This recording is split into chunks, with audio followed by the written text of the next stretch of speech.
오늘 우리에게 주시는 하나님의 말씀 에베소서 1장 3절부터 14절까지의 말씀입니다.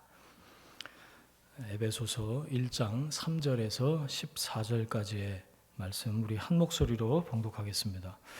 찬송하리로다. 하나님 곧 우리 주 예수 그리스도의 아버지께서 그리스도 안에서 하늘에 속한 모든 신령한 복을 우리에게 주시되 곧 창세전에 그리스도 안에서 우리를 택하사 우리로 사랑 안에서 그 앞에 거룩하고 흠이 없게 하시려고 그 기쁘신 뜻대로 우리를 예정하사 예수 그리스도로 말미암아 자기의 아들들이 되게 하셨으니 이는 그가 사랑하시는 자 안에서 우리에게 거저 주시는 바 그의 은혜의 영광을 찬송하게 하려는 것이라. 우리는 그리스도 안에서 그의 은혜의 풍성함을 따라 그의 피로 말미암아 속량 곧 죄사함을 받았느니라.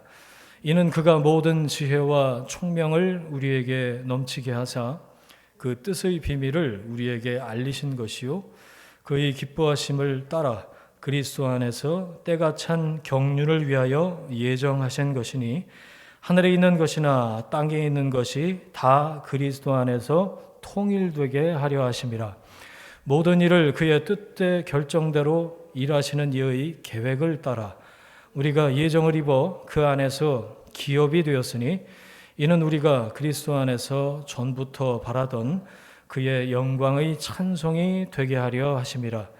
그 안에서 너희도 진리의 말씀 곧 너희의 구원의 복음을 듣고 그 안에서 또한 믿어 약속의 성령으로 인치심을 받았으니 이는 우리의 기업이 보증이 되사 그 얻으신 것을 속량하시고 그의 영광을 찬송하게 하려 하심이라.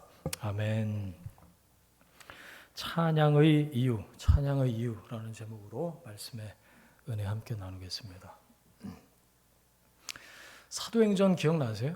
사도행전 18장 19장에 사도 바울이 에베소에 들렀던 이야기가 거기에 나와요. 2차 때 한번 갔다가 하나님의 뜻이면 다시 오겠습니다. 그래갖고 에베소에 다시 가요. 그래서 총 3년 동안 머물면서 거기서 복음을 전했죠. 에베소 그러면 머릿속에 떠오르는 게 뭐가 있으세요? 네, 별로 없습니다. 아주 좋아요. 백지 같은 상태가 그리기가 제일 좋은 거예요. 에베소 뭐가 떠올라야 되냐? 소아시아의 중심 도시 그리고 아데미 신전이 있었던 우상 숭배하면은 에베소인 거예요. 그러니까 가장 거룩하지 못한 그런 시티라고 보시면 되죠. 사도 바울이 3차 전도 여행 그 양육 기억나시죠? 3차 전도 여행 동안에 에베소 그 한복판에다가 그리스도인 공동체 교회를 거기다가 세웠습니다. 그리고 10년쯤 지나요.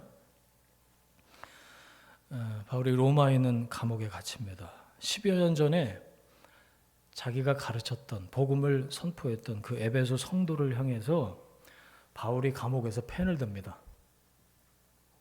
편지를 써요. 그게 에베소서. 옥중서신입니다. 에베소서는. 저는 에베소, 빌립보, 골로새, 빌레몬 이렇게 네 가지가 신약 성경에 나오는 바울의 옥중서신인데 이 에베소서를 특히 접할 때마다 야, 내가 만약에 저렇게 꼼짝 못할 상황이었다면 그 상황에서 누군가에게 편지를 쓴다면 이메일 말고 손으로 편지를 쓴다면 누구한테 썼을까? 그리고 무슨 내용으로 썼을까? 이 옥중서신을 대할 때마다 그 생각을 해요. 감옥이잖아요. 그래서 에베소서가 놀라운데 어마어마한 내용이 에베소서에 이제 들어가 있어요. 에베소서 전체에 내가 갇혔다라는 표현이 3번인가 4번인가 나오는데 그 표현이 없었으면요 갇힌 줄 몰랐을 거예요. 그 내용만 보면 그만큼 감옥이라는 형편과는 정반대의 메시지가 에베소서 전체에 가득합니다. 이 사람이 지금 감옥에서 쓴 거 맞아? 그럴 정도로 누구보다도 자유롭고 어느 때보다도 사도 바울이 충만합니다. 이걸 통해서 알 수 있는 거. 여러분, 상황이 우리 영혼을 컨트롤하지 못한다는 거예요. 광야에서 말씀이 깊어지잖아요. 감옥 안에서 에베소서 그런 표현 나오는데 믿음의 신앙의 넓이와 길이, 높이와 깊이 그런 메시지를 쫙 길어 올려서 다이너마이트처럼 터뜨리고 있어요. 사도 바울이. 에베소서를 보면 1장부터 6장까지 계속 이 밤 다이너마이트가 터지는 것 같은 그런 느낌을 받아요. 1장 1절 보세요. 하나님의 뜻으로 말미암아 그리스도 예수의 사도된 바울은, 지금 에베소서를 받아보는 사람들은 사도 바울을 잘 압니다. 누구보다 잘 알아요. 2년 넘게 3년 가까이 에베소에서 같이 동고동락 먹고 자고 그러면서 말씀을 배웠던 사람들한테 편지를 쓴 거잖아요.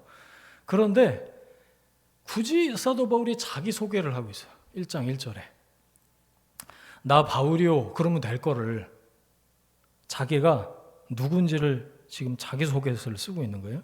그런데 가장 에베소서 딱 펴자마자 첫 번째 단어가 뭐죠? 하나님의 뜻. 네. 이게 그냥 쓴 게 아닙니다, 여러분. 그냥 적어 놓은 말이 아니에요. 바울에게 가장 중요한 것은 하나님의 뜻이었다는 말입니다. 자기가 하나님의 뜻으로 말미암는 인생을 살았고 지금도 감옥에 갇혀 있지만 하나님의 뜻 때문에 내가 여기 있고 그 다음에 앞으로도 하나님의 뜻으로 그렇게 살 겁니다.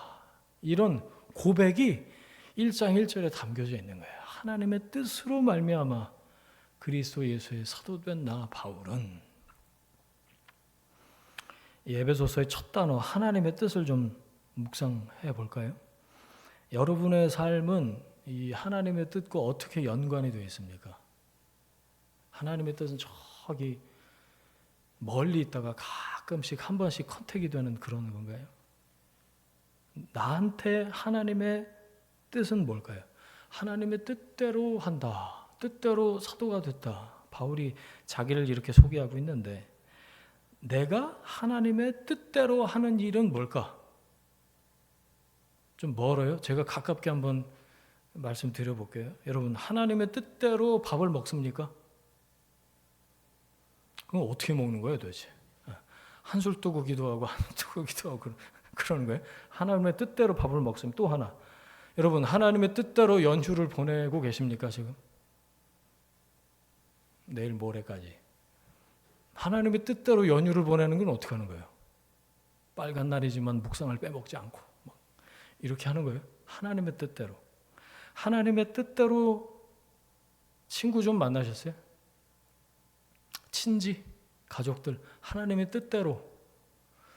그게 이게 붙나? 하나님의 뜻이라는 거하고 지금 제가 열거한 이런 어떻게 보면 굉장히 사소한 문제들하고 이렇게 붙어요. 잘? 어떠세요? 이게 너무 사소한 것 같으면 제가 큰 문제로 한번. 여러분, 하나님의 뜻대로 일하십니까?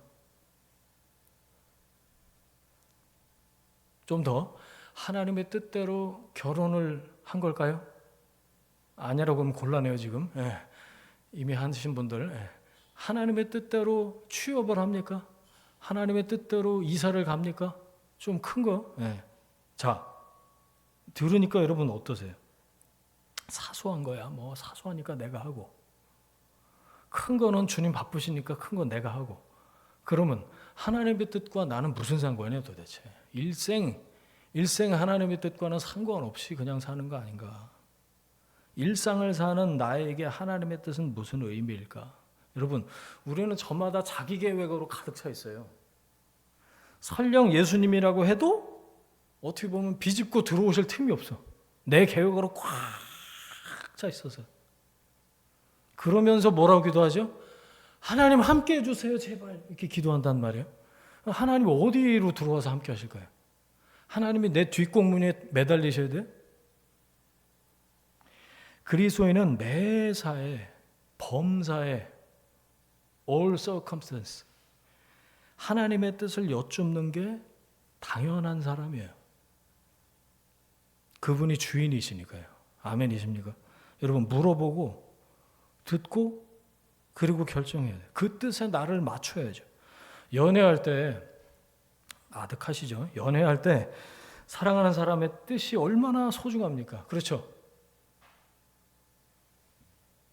사랑할수록 모든 걸 맞추려고 그러잖아요. 성질도 맞추고 시간도 맞추고 뭐 취향도 맞추고 식성도 맞추고 맞추려고 노력하잖아요. 노력하셨어요. 옛날에 기억해 보자. 계속 자기 뜻만 내세우면 연애 못 합니다. 그렇죠? 그러다가 싸우는 것 같아. 마찬가지예요.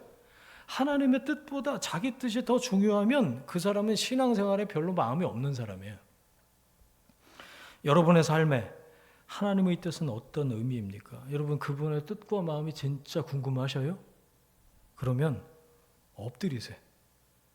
엎드리는 만큼 그리고 하나님과 가까워지는 만큼 친밀해지는 만큼 그분의 뜻을 깨닫게 돼요.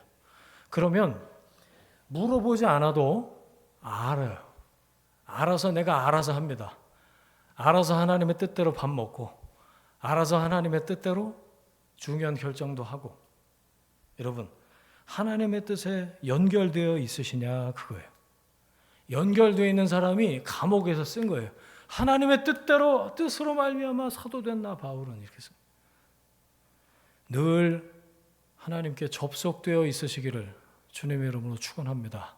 아멘. 벽에 콘센트가 있잖아요. 거기다가 돼지코 이거 꾹 누르기만 하면 돼요. 다 들어와 있어요. 눈에 안 보이지만 꽂으면 돼. 이걸 안 꽂는가 우리가.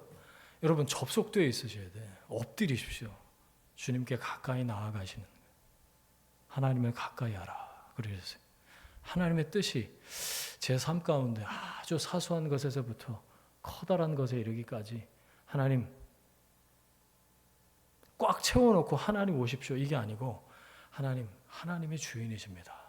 열어놓고 하나님을 초청하고 하나님의 뜻에 여러분을 맞추시는 그런 믿음의 사람들 되시길 바랍니다. 자, 1절 뒷부분 보세요. 성도들 보이시죠? 그리고 신실한 자들이라고 그래요. 이게 동격이에요. 수학기어로 이퀄. 성도들은 신실한 자들. 동그라미 치세요. 바울은 지금 에베소에 있는 믿는 자들을 성도라고 불렀습니다. 거룩한 무리, 거룩할 성자 무리도자. 하나님께 속한 사람들이라고 인정을 한 거죠. 하나님이 만나주셔서 성도가 됐습니다. 그렇죠. 하나님하고 상관없으면 성도가 아니에요. 교회 다닌다고 성도가 아닙니다. 하나님과 상관 있어야 성도예요. 하나님 만나야 성도라고요.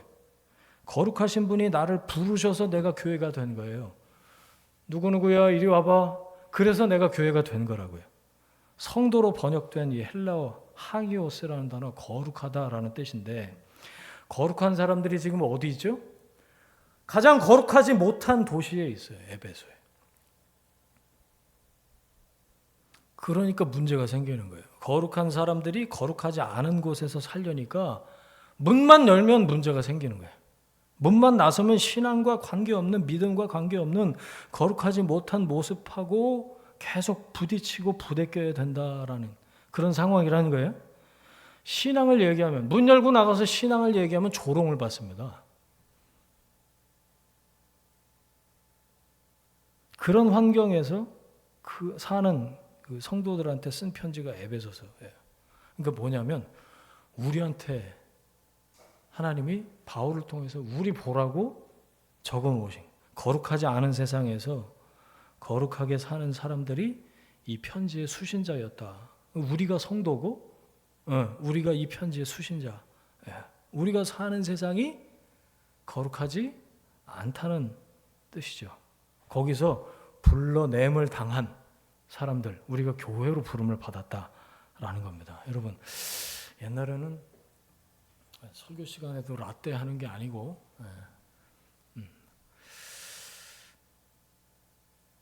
여름 성경학교 뭐 이런 거 하면은 하여튼 문화적으로도 교회가 세상보다 한참 앞서갔을 때가 있었습니다. 쭈쭈바 하나 줘도 그냥 한 바퀴 인형 탈 쓰고 한 바퀴 돌면 온 동네 애들이 집에 놀 게 없으니까 교회 오는 거예요. 그래갖고 부활절 한 번 오고 크리스마스 한 번 왔다가 그러다가 그냥 교회 눌러 앉아서 예수 믿게 되고 이러는 은혜가 옛날엔 있었는데 요즘엔 어디 그럽니까? 그런 걸로 그런 접근으로 해서 복음을 전하고 이럴 수 있는 시대는 이미 아니다라는 얘기죠. 무슨 얘기를 하고 싶은 거냐? 여러분, 우리가 세상을 부러워하고 세상을 따라갈 게 아니라 세상이 우리를 따라와야 돼요. 여러분, 세상이 부럽고 두려우세요? 거꾸로 돼야 돼요. 거룩하신 하나님이 내 안에 계십니다. 내 안에 좌정에 계세요. 내가 어떤 사람인지 내 아이덴티티, 정체성을 분명히 깨닫고 있으면 그게 우리를 구별된 삶의 모습으로 끌고 가요. 거룩하게 살아야지, 거룩하게 보여야지. 그럼 뭐 맨날 시꺼먼 가운만 입고 돌아다닐 겁니까? 그렇다고 되는 게 아니죠. 내 아이덴티티를 깨닫고 있으면 그게 그 생명력이, 복음의 생명력이, 말씀의 생명력이 나를 거룩한 라이프 스타일로 끌고 간다. 그러면 우리가 세상을 부러워하고 두려워할 이유가 없어요. 세상이 오히려 우리를 두려워하고 우리를 부러워할 수밖에 없는 거죠. 자, 가슴에 손을 얹고 한번 따라하시죠. 주님, 내가 성도입니다. 주님, 내가 그리스도인입니다. 이 우리의 정체성이에요. 여러분, 그리스도인의 으뜸되는 첫 번째 덕목이 뭐라고요? 신실한 자, 성도 이퀄 신실한 자, 신실함입니다. 신실한 자들, 거기다 밑줄 그으세요. 믿을만하다라는 거죠. faithful. 신용을 말하기도 하고 약속을 잘 지킨다는 뜻도 있지만 무엇보다도 하나님께 신실하다, 그 얘기예요. 에베소에 있는 성도 여러분, 신실한 여러분, 이렇게 말을 할 때 여러분 하나님께 신실하죠. 하나님께 신실한 사람들입니다. 믿기로 했다가 뒤돌아서는 거, 이게 신실하지 못한 모습이죠. 왜 뒤돌아설까요? 주님 뜻대로 살기로 했네, 뒤돌아서지 않겠네. 유혹 그리고 감정에 넘어져서 뒤돌아서는 거죠. 신실하지 못한 겁니다. 다시요. 왜 신실하지 못하게 된다고요? 유혹에 넘어지고요. 감정이 디프레스 되면 같이 지옥을 가. 성도가 왜 자꾸 지옥을 가요? 지옥 아랫목으로 왜 자꾸 내려가냐고요. 그것에 넘어지는 얄팍한 신앙, 여기서부터 여러분 벗어나셔야 돼요. 흔들리지 않는 단단한 신앙, 그런 믿음이 되시기를 축원합니다. 환난과 핍박에도 불구하고 신실한 믿음의 사람. 지금 에베소서는 그런 사람들을 상정해 놓고 그런 사람들한테 쓰여진 편지예요. 굉장히 수준이 높은 거예요. 자, 보세요. 신실한 그리스도인에게 주시는 선물이 있는데 그 2절에 나와요. 찾아보세요. 신실한 그리스도인에게 주시는 하나님의 선물 두 가지. 2절에 1번 은혜, 2번 평강. 이게 그냥 써놓은 거 아니에요. 2번 1절, 2절은 인사말 그리고 스킵할 게 아니고요. 잘 들여다보세요. 신실한 성도들에게 주시는 하나님의 선물, 첫 번째 은혜, 두 번째 평강. 은혜가 뭐라고 우리 성경 공부 시간에 반복해서 배웠는데 기억나세요? 공짜, 거저 얻는 거. 받을 자격이 없는, 대가를 지불하지 않고 얻는, 베풀어지는 호의, 대가를 지불하지 않고 받는, 공짜로 받는 거, 그걸 은혜, 그레이스라고 얘기했잖아요. 은혜 그러면 에베소서 2장 8절이 머릿속에 딱 떠올라야 됩니다. 자, 믿음 그러면 히브리서 11장, 믿음장이 떠올라야 되고, 은혜 그러면 몇 장 몇 절이요? 에베소서 2장 8절 시작.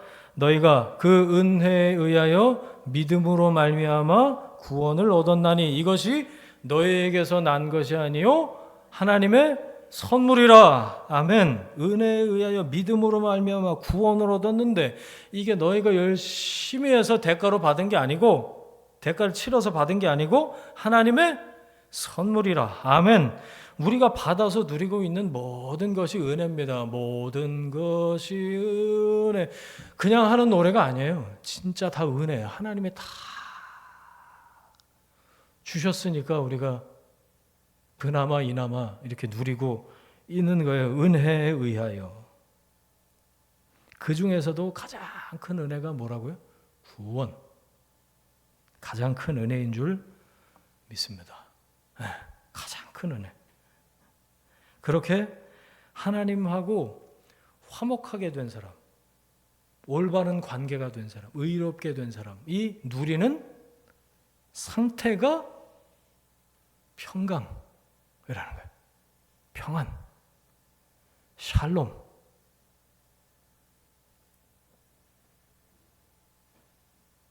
잠깐 기분이 좋고 즐거울 순 있어도 하나님하고 관계가 화목하지 못한 사람은 궁극적으로 평안은 없습니다. 그 영혼 안에. 가만 한번 생각해 보세요. 하나님하고 관계가 불편하고 서먹서먹하고 멀어지고 잘 모르고 하나님 누구야? 뭐 이런 사람이 근원적인 마음에 흔들리지 않는 평안이 있을까요?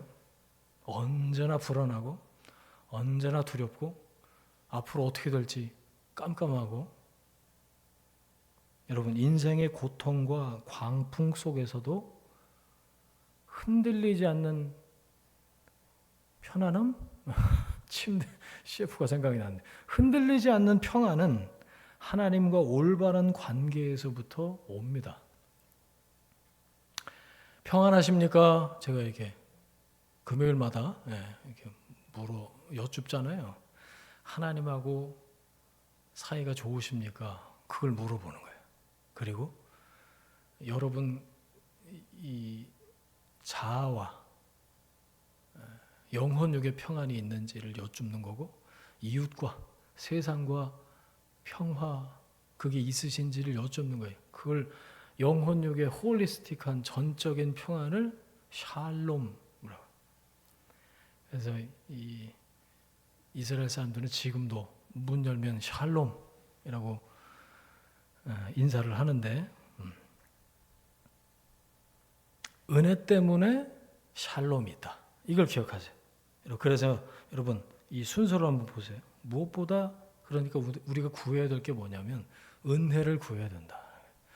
하나님하고의 이 화목, 그것에서부터 은혜가 있으면 평강은 부록처럼 따라오는 거예요. 은혜와 평강.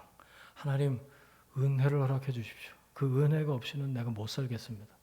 하나님 은혜를 부어 주옵소서. 언제나 하나님의 은혜로 충만한 사람이 되게 하시옵소서. 이런 기도와 간구가 여러분 안에 있길 바라고, 은혜와 또 평강, 그 평화가 여러분 안에 있으시기를 주 이름으로 축원합니다. 보시다시피 3절부터가 본론 시작이에요. 자, 이번에 우리 그 묵상지로는 16일인가부터 에베소서가 시작이 돼요. 그 앞엔 잠언인데, 전 잠언으로 넘어가고 에베소서로 말씀을 전해야겠다 이렇게 생각을 하고 나서 이제 에베소서를 9월 중순부터 쭉 읽기 시작했는데, 헬라어로 에베소서를 들여다보다가 정말 깜짝 놀란 게 있는데요. 여러분 얼마나 놀라실지 잘 모르겠는데 3절부터 14절, 오늘 우리가 읽은 몇 절이에요? 11절에 12절. 그 9절이요. 헬라어로 통으로 한 문장이에요. 역시 안 놀라시는군요. 이게 무슨 얘기냐면 한글 성경으로는 4문장, 영어 성경을 못 봤는데 어쨌든, 그런데 이게 신약 성경에 나오는 가장 긴 한 문장이 오늘 본문이라는 거예요. 자, 이 느낌을 제가 말씀드려 볼게요. 무슨 느낌인가 하면 어마어마한 이 폭포수 앞에 서 있는 겁니다. 어마어마한 폭포수. 그럼 뭐가 생각나세요? 나이아가라? 저기 뭐 또 있나? 이과수? 뭐 세계 3대 폭포 이런 거 있잖아요. 또 하나는 모르겠어. 어쨌든 그 앞에 이렇게 봐도 다 눈에 안 들어오는 거지. 그 사이즈와 소리와 그 광경에 압도를 당해서 바울이 얼이 빠져서 입을 벌리고 침을 흘리고 서 있는 느낌? 왜 형언할 수 없다고 그러죠? 말로 표현이 안 되는 거예요. 그 장엄함에, 그 크기와 소리와 깊이와 높이에 압도당해서 단숨에 쉬지 않고 그냥 다 쏟아내는 겁니다. 3절부터 찬송하리로다 그러면서 한 문장으로 숨도 안 쉬고 썼을 것 같아요. 일필휘지 한 문장으로 하나님의 그 충만함을, 하나님의 그 광대하심을, 하나님의 그 은혜가 어떤 것인지 막 어떻게 말로 표현할 길이 없는 거예요. 그래서 감옥에서 펜을 들고 쉬지도 않고 한 문장으로 그냥 그 첫 단어가 찬송하리로다 이렇게 시작해서요. 히브리어로 베라카인데 찬양, 은혜, 바라크, 복 이런 뜻이. 여러분 찬양은 은혜에 압도되어서 나도 모르게 터져 나오는 게 찬양이죠. 찬양합시다. 1절, 2절, 3절 후렴, 아멘 이러고 끝나는 게 찬양이 아니고 은혜에 압도되어서 나도 모르게 내 안에서 터져서 흘러나오는 게 찬양. 바울이 은혜에 사로잡혀서 찬양하리로다 이렇게 표현했던 그 감격이 지금 이 말씀을 대하는 우리에게도 있기를 바랍니다. 자, 첫 번째, 하나님 우리에게 하신 세 가지 일이에요. 다른 말로 오늘 설교 제목인데 찬양의 이유 세 가지로 정리를 해봤습니다. 첫 번째, 신령한 복이에요. 3절 보세요. 하늘에 속한 모든 신령한 복을 우리에게 주시되, 거기 동그라미. 바울이 압도돼서 하나님을 찬양한 이유, 신령한 복 때문이다. 자, 표현이 좀 어떠세요? 교회 오래 진드간이 한 3, 40년 다니지 않고는 표현이 좀 생경한 게 맞습니다. 신령한 복? 좀 이상하다. 표현이 좀 신령하다. 이 표현 때문에 좀 그런 건데 영적인 은혜라는 거기다 쓰세요, 여러분. 신령하다 그러면 뭐 밤에 뭐 자꾸 환상 보이고 뭐 그런 걸로 생각을 하시는데 영적인 은혜라는 말이에요. 자, 또 하나. 신령한 복이라고 그러니까 무슨 얘기죠? 신령하지 않은 복도 있는 모양입니다. 그런 생각 안 해보셨어요? 사람들은 주로 신령하지 않은 복 때문에 찬양하고 싶어 해요. 이를테면 이런 거예요. 너희는 먼저 그의 나라와 그의 의를 구하라. 그리하면 이 모든 것을 너에게 더하시리라 말씀하시니까 그 말씀을 딱 듣고 제자 중에 한 명이 예수님한테 그러는 거예요. 아유, 주님 그러지 마시고 그 뒤에 거를 먼저 하시자고. 네? 저에게 모든 것을 먼저 더해 주시면 그 다음에 그러면 하나님의 나라와 의를 구하겠습니다 라고 말하는 격인 거예요. 뭐가요? 신령하지 않은 복을 구하는 거. 일단 현실 문제부터 해결한 다음에 영적인 문제에 신경을 쓰겠습니다 이런 얘기예요. 여러분 그런 식으로 예수 믿으면요 평생 믿어도 왜 믿나 싶어요. 왜? 신령하지 않은 복 받기가 쉽지가 않거든요. 기도하는 족족 문제가 다 해결되는 거 보셨어요? 하나님 절대 그렇게 응답하지 않으십니다. 왜? 우리의 영적인 유익을 위해서 하나님 그렇게 하시는 거죠. 어린애가 칼 달라고 그래봐요. 주는 부모가 이상한 거지. 크면은 준다. 하나님이 우리에게 주신 신령한 복이 뭘까요? 영적인 은혜가 뭘까요? 하나님이 창세전에 나를 택하시고 나를 부르시고 내 죄를 용서하시고 나를 기업으로 삼으시고 오늘 말씀 맨 끝에 보니까 성령으로 인을 치셨다. 전 5가지로 정리를 했거든요. 다시요. 여기서 나오는 신령한 복이 뭔가 보니까 첫 번째, 하나님이 나를 창세전에 나를 택하셨고 나를 선택하신 그분이 나를 자녀 삼으셨어요. 부르셨다. 그 다음에 십자가 대속의 피로 나의 죄를 용서하셨고 나를 기업으로 삼으셨고 성령님이 도장 찍으셨다. 보증하신다. 이 5가지가 쭉 나오는 오늘 본문에 찾기 어려우셔요? 넘어가요 그러면. 네. 뭐냐? 이것 때문에 가슴이 벅차 올라가고 쓰다가 점 찍고 쓰다가 점 찍고 이럴 수가 없었던 거예요. 사도 바울이 가슴이 벅차 올라서. 그래서 일단 시작을 한 거예요. 찬송하려로다. 이게 먼저 확 튀어나온 거예요. 그 폭포수와 같은 하나님의 충만하신 그 하나님의 신령한 복, 그 은혜에 압도가 돼서 자, 그건 그렇고 에베소 교인들이 이 편지를 읽을 때는 어땠을까요? 사도 바울의 그 심정이나 마음을 알았으면 같이 막 흥분하고 숨도 안 쉬고 막 읽었을 텐데 그게 아니면 멀뚱멀뚱했겠죠. 뭐. 이게 왜 이렇게 길어? 왜 한 문장이야 여기가? 이랬겠죠. 여러분은 어떠십니까? 에베소 성도가 문제가 아니고요. 문제는 우리예요. 우리한테서는 이 찬송이 나올까요? 찬송하리로다. 하나님의 은혜에 압도가 돼서 나오는 찬양. 그게 우리 안에 있냐고요. 나한테서는 영적인 은혜 때문에 터져나오는 찬송이 있냐고요. 아까 그 5가지 좀 기억해 보세요. 그거 기억하면 찬송이 안 터져나오세요? 그게 이상한 거예요. 하나님이 주신 영적인 은혜를 깨닫고 찬양으로 반응하는 여러분 되시길 축원합니다. 여러분 영적인 축복이 진짜 복이에요. 영적인 은혜가 진짜 은혜라고요. 이걸 깊이 깨닫게 되시길 바랍니다. 진짜 제대로 된 거를 여기 딱 하나 품고 있잖아요. 남은 몰라도 상관없어. 뭘로 표현해야 좋을까? 뭐 명품도 없지만 자 명품이 하나 있다고 생각해 보세요. 이게 얼마짜리인가? 이건 한 3,000원짜리 같은데 이게 뭐 한 넥타이가 얼마나 하나 비싼 걸 모르겠어요. 어쨌든 이걸 내가 품었어. 남들은 몰라. 진짜 하나 꽉 품고 있잖아요. 그러면 나머지 것들은 야, 니 해라, 니 가져라 이렇게 돼. 아무것도 부럽지가 않아요. 부럽지가 않아. 짝퉁, 우수리 이런 거에 초연해집니다. 제대로 된 거 중심에 딱 품고 있으면 그까이 거 너 해라, 니 뭐라. 하나도 부럽지가 않아. 있다고. 그거는 있다가도 없고 없다가도 있고 그게 뭐라고 그렇게 죽기 살기로 그냥 매달리는지 원. 그거 없으면 죽을 것 같으세요? 없어도 삽니다.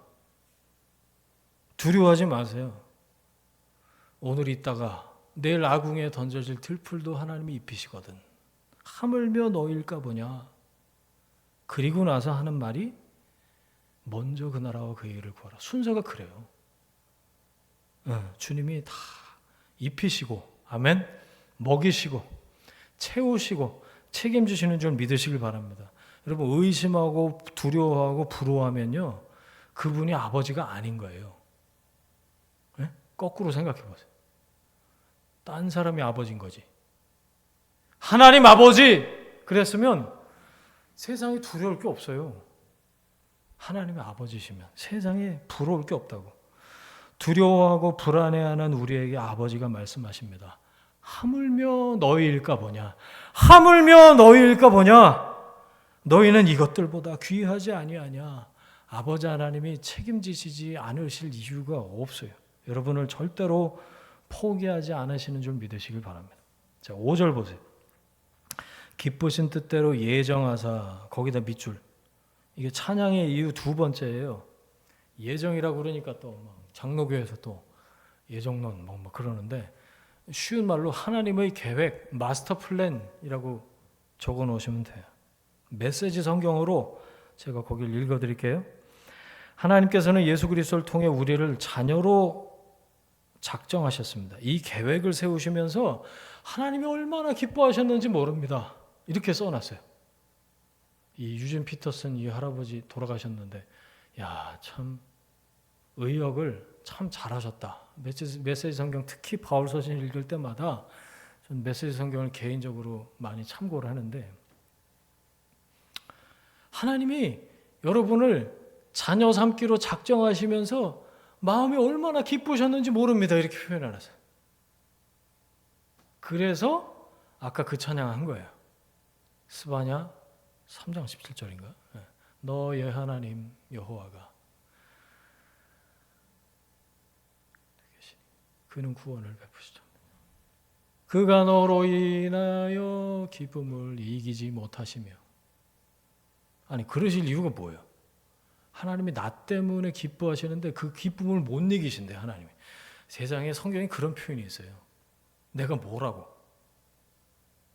하나님이 마치 제가 국민학교를 나와가고 초등학생이 1학년이 첫 소풍을 가기 전날 밤처럼 두근두근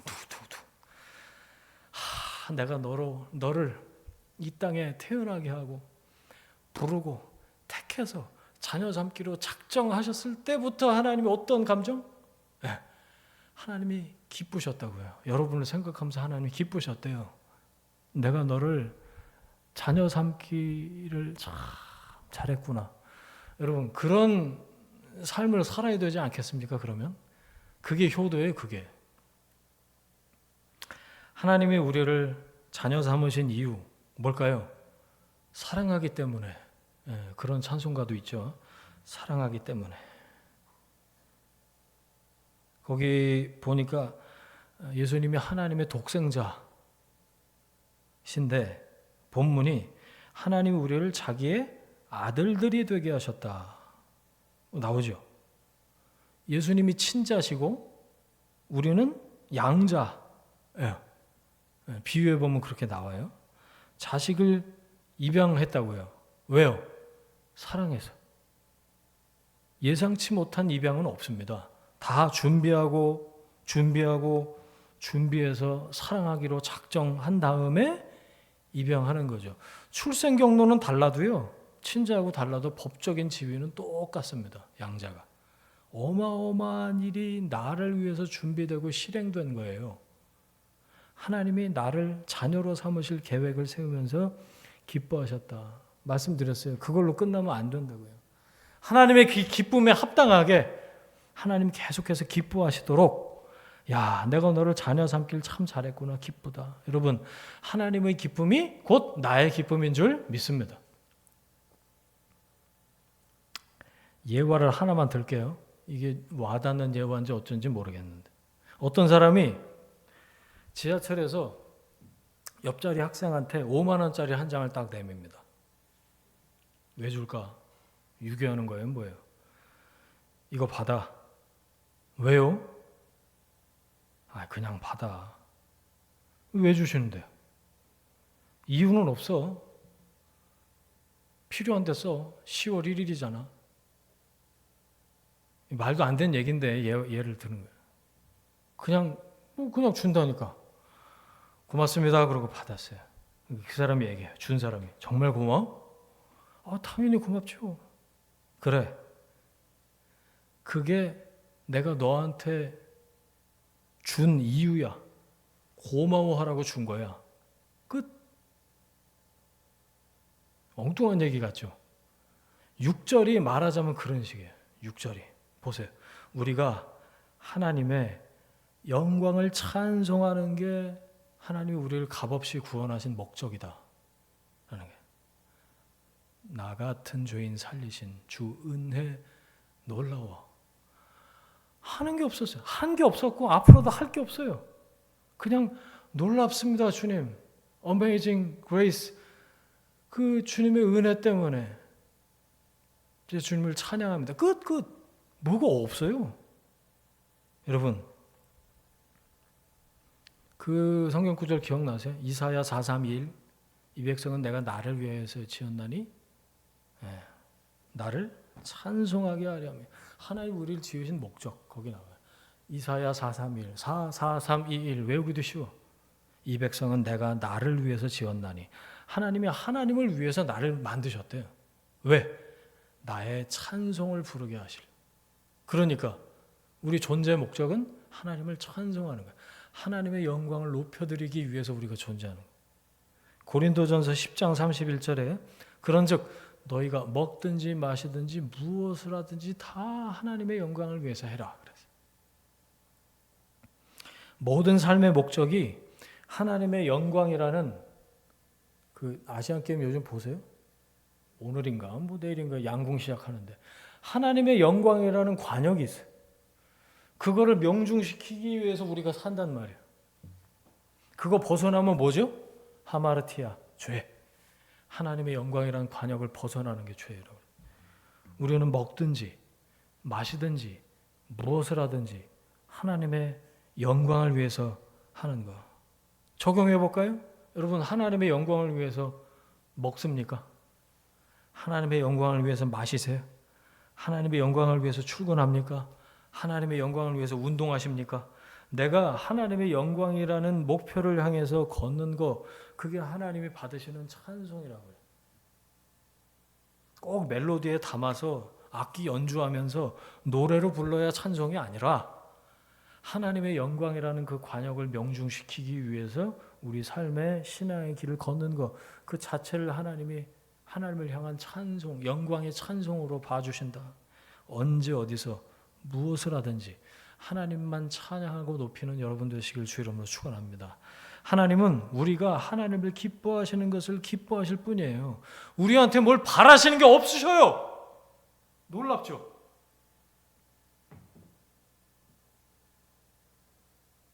저는 이거 깨닫고 얼마나 놀랐는지. 하나님 우리한테 바라시는 게 없으세요. 그냥 찬송해. 우리를 무슨 찬송가 반주기로 만드신 게 아니고 노래방 반주 기계로 만드신 게 아니고요. 저는 이렇게 적용을 해봤는데 저희 애들한테 바라는 게 없어요. 가슴에 손을 얹고 나를 아버지로 불러주고 인정해주면 그게 전부예요. 그리고 좀 더 나이 들면 애들이 지정신 차리면 아버지 존경합니다 이렇게 말해주면 저는 까무라칠 것 같아. 그 한마디 들으면 그렇게 좋을 것 같아. 뭘 더 바라겠어요. 하물며 하나님 아버지께서 우리한테 뭘 더 기대한다고 생각하십니까? 하나님의 마음을 아는 거를 하나님 원하세요. 호세아 선지자를 통해서 말씀하셨듯이 여호와를 알라, 힘써 여호와를 알라. 그게 아버지의 뜻이에요. 너 내 마음을 좀 이해하면 좋겠다. 아버지의 마음을 아는 거. 그런데 머리 좀 컸다고 막 이제 하나님 위해서 효도하겠습니다. 막 열심히 일하겠습니다. 여러분 그런 기도하기 전에 하나님의 음성에 먼저 귀를 기울여 보세요. 하나님이 말씀하십니다. 나를 믿는 게 나의 일이다. 나를 믿는 게 나의 일이다. 나를 믿으면 누가 하겠다는 거예요? 하나님이 하시겠다는 거예요. 우리는 잘 믿으면 됩니다. 그러면 하나님이 하세요. 아버지 하나님이 알아서 하세요. 우리는 잘 믿으면 돼요. 근데 이게 안 되는 거죠. 내가 하는 일이 하나님이 하시는 일보다 온전하겠습니까? 근데 우리는 착각에 빠져서 자꾸 하나님보다 더 퍼펙트하게 할 수 있을 것 같은 착각에 사로잡혀서 자꾸 내가 하나님이 되려고 하는 거예요. 믿질 않는 거죠. 아버지를 아버지로 인정하지 않아요. 그럴 때 그 관역에서 자꾸 빗나가는 거예요. 엉뚱한 방향으로. 하나님을 찬송하는 삶이 아니고 다른 것을 찬양하고 다른 것 앞에 엎드리고 다른 것을 예배하는 삶을 살고 있는 자신을 바라보게 된다는 거죠. 자, 7절 말씀 같이 읽겠습니다. 7절 시작. 우리는 그리스도 안에서 그의 은혜의 풍성함을 따라 그의 피로 말미암아 속량 곧 죄사함을 받았느니라. 찬양의 이유 세 번째예요. 죄사함. 사람이요 본능적으로 이 선행 마일리지를 쌓는 착한 일 많이 해서 천국 가려고 하는 이게 선행 마일리지. 주일학교 애들한테 전도사 때인데 어떻게 하면 천국 가? 10명 중에 8명은 손 들고 착한 일 해야 천국 가요. 엄마가 권사님이시지? 이렇게 물어봤던 기억이. 착한 일 하면 천국 가요. 엄마가 권사님, 아빠가 장로님인데도 불구하고 그런 게 아니고 모든 사람의 이 마음 안에는 선행 마일리지를 쌓으면 그거 가지고 좋은 데 간다. 이런 생각을 갖고 있어요. 이걸 장착하고 태어난 존재가 사람이에요. 이거를 계속 디벨롭 시키는 게 종교 시스템이고요. 그런데 예수님이 오셔서 그 시스템을 완전히 붕괴시키셨죠. 노 마일리지 선언을 딱 해버리신 거예요. 그런 건 없어. 히브리서 9장 12절. 다 까먹으셨습니다. 외우셔야지. 염소와 송아지의 피로 아니하고 오직 자기의 피로 영원한 속죄를 이루사 단번에 성소에 들어가셨느니라. 기억나시죠? 이제 이게 외워놓으면 좋은 게 처음엔 기억 안 나. 근데 염소와 그러면 외웠던 것 같은데 이래갖고 진짜 생각이 나는 거죠. 그러니까 암송의 유익이 있어요. 6월절마다 양이 10만 마리가 죽었답니다. 예루살렘에서. 그러니까 이 동물 희생 제사가 그쯤 되면 일상이 된 거예요. 용서의 의미는 점점 흐릿해지고 죄책감도 점차 희미해졌겠죠. 사도 바울도 다를 바 없었어요. 그 종교 시스템 속에서 죽을 힘을 다해서 율법을 지키는 마일리지 쌓는 일, 그거 하다가 예수님 만나고 나서 이게 다 소용없네, 그걸 깨닫고 나서 지금 에베소서를 신앙 간증문처럼 쓰고 있는 거예요. 속량 곧 죄사함을 받아서 찬송하리로다 이렇게 쓰고 있는 거예요.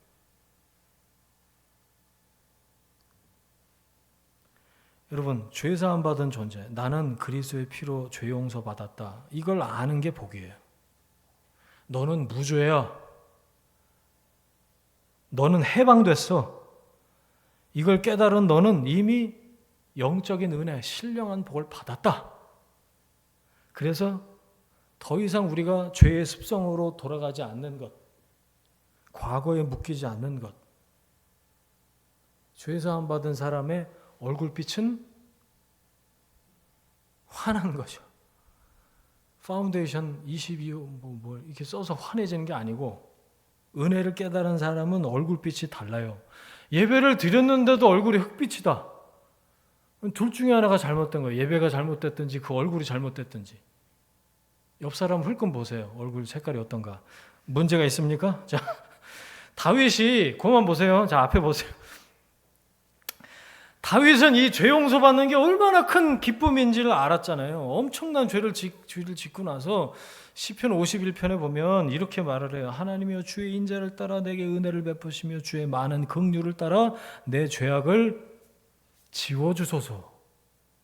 하나님, 제 죄를 지워주십시오.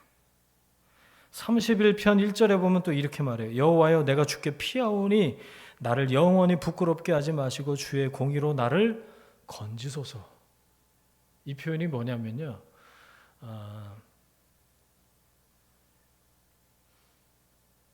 부채 탕감이라는 표현입니다. 여러분, 빚더미에 올라서 매일 그 빚쟁이, 채권자가 찾아와서 맨날 같이 하루가 멀다 하고 행패를 부리면 어떻게 살겠어요? 근데 죄가 마치 그런 거와 같이 우리를 계속해서 찾아온단 말이에요.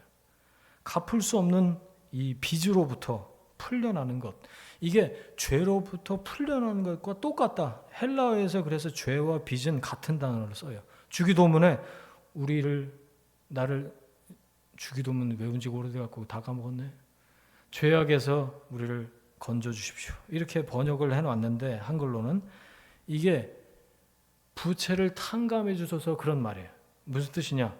우리의 부채를 전부 다 탕감해 주십시오. 예수 그리스도 십자가 대속이 그 부채를 탕감하신 거라 얘기죠.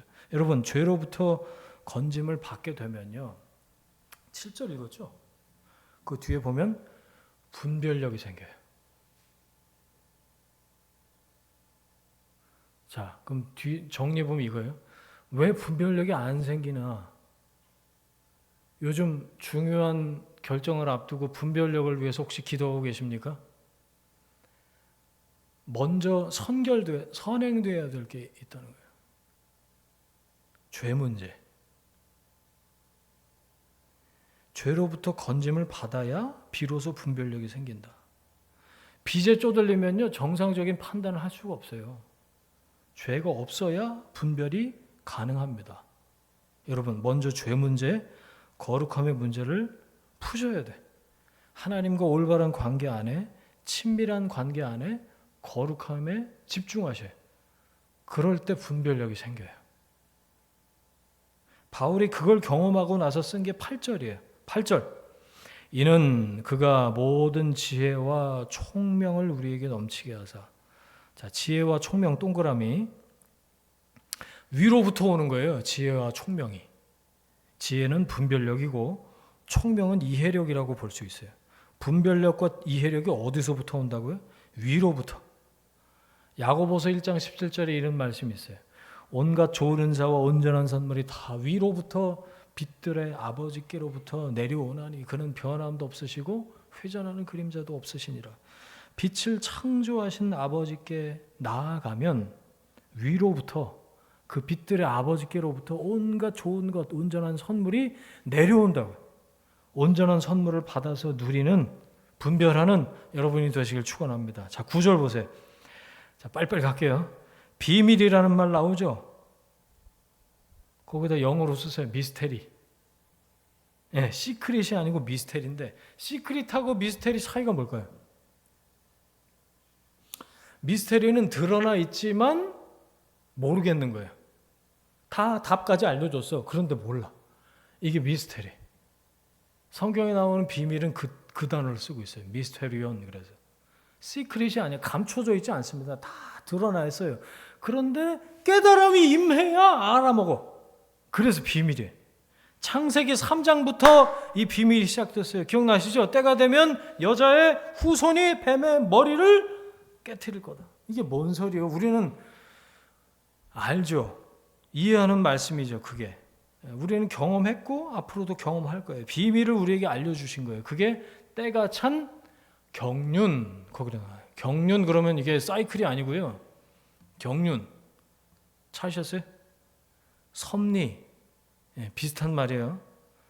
거기다 적으세요. 마스터 플랜. 경륜, 섭리 그러면 잘 못 알아들어. 하나님의 마스터 플랜. 자, 말씀 정리하겠습니다. 그래서 이렇게 우리를 복 주시고 택하시고 죄 사함을 주시고 왜 이렇게 하셨냐는 거예요. 뭐 하시려고? 구원의 궁극적인 목적은 뭘까요?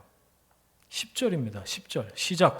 하늘에 있는 것이나 땅에 있는 것이 다 그리스도 안에서 통일되게 하려 하심이라. 우리의 소원은, 옛날에 그런 무지막지한 노래도 불러 그랬어요. 예.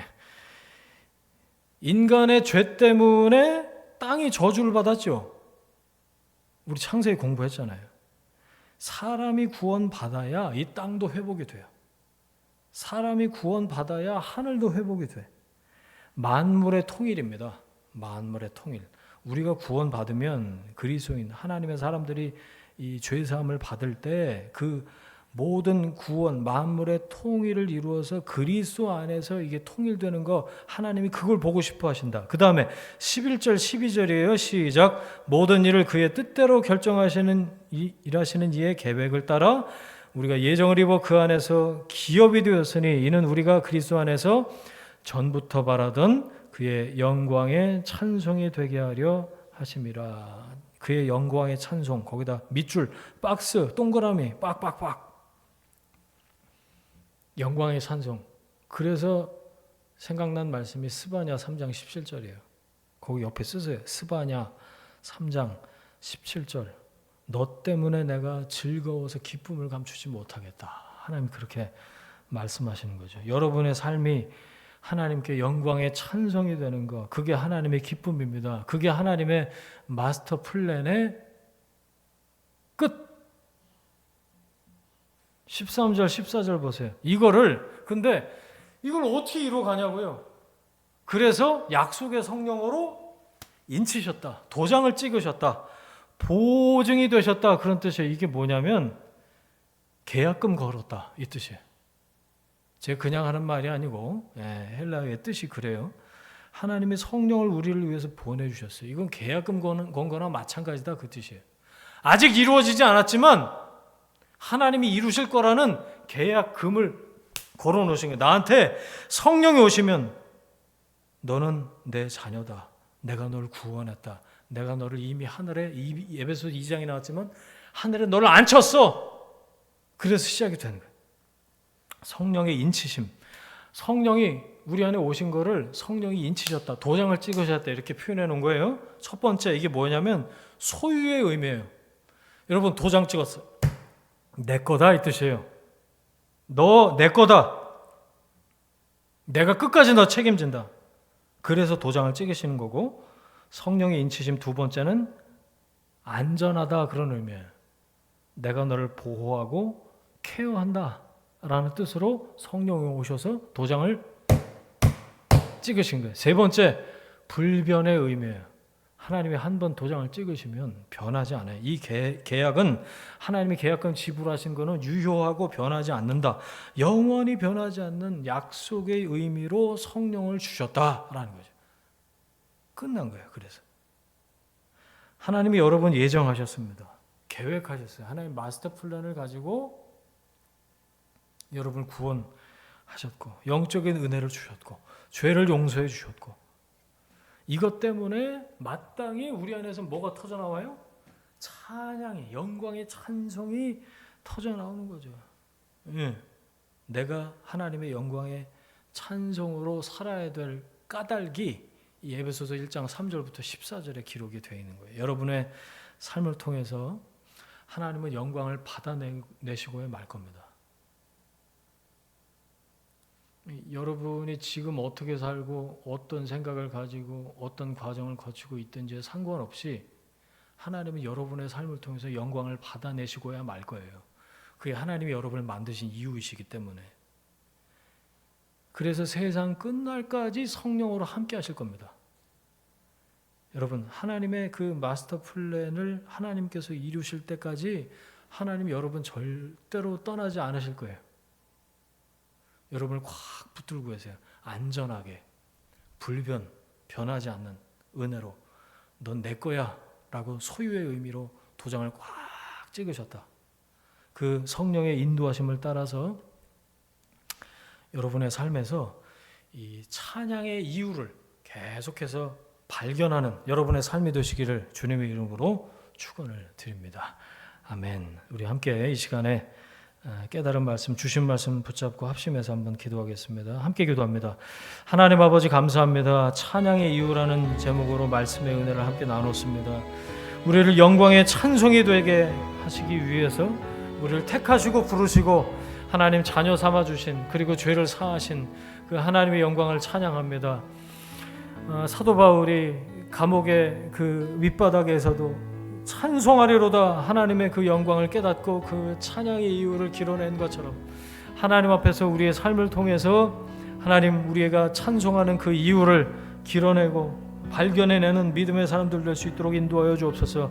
내가 받은 영적인 은혜가 어떤 것인지 우리가 기억해내고 하나님 우리를 죄를 용서하시고 우리를 통해 받기 원하시는 그 찬양 영광을 올려드리는 믿음의 사람들이 될 수 있도록 주님 인도하여 주옵소서. 커다란 그 하나님의 영광의 장엄함 앞에 하나님 우리가 압도당하여서 하나님께 우리의 삶으로 영광을 올려드리는 믿음의 사람들 될 수 있도록 주님 인도하여 주시기를 원합니다. 절대로 우리를 떠나지 않으시고 성령으로 보증하시고 인을 치신 하나님의 그 은혜를 기억합니다. 주님께서 이루실 줄 믿습니다. 하나님 그 영광의 인도하심 안에 우리가 계속해서 있도록 주님 인도하시고 역사하여 주옵소서. 이제는 우리의 주인 되신 예수 그리스도의 은혜와 하나님 아버지의 사랑하심과 성령님의 동행하심이 찬양의 이유가 되시는 하나님을 더 깊이 경험하며 성령의 인도하심을 따라서 그 찬양의 이유를 더 발견하길 원하는 하나님의 사람들 위해 그들의 일터와 가정과 자녀들 위해 지금부터 영원까지 함께 하시기를 간절히 축원하옵나이다.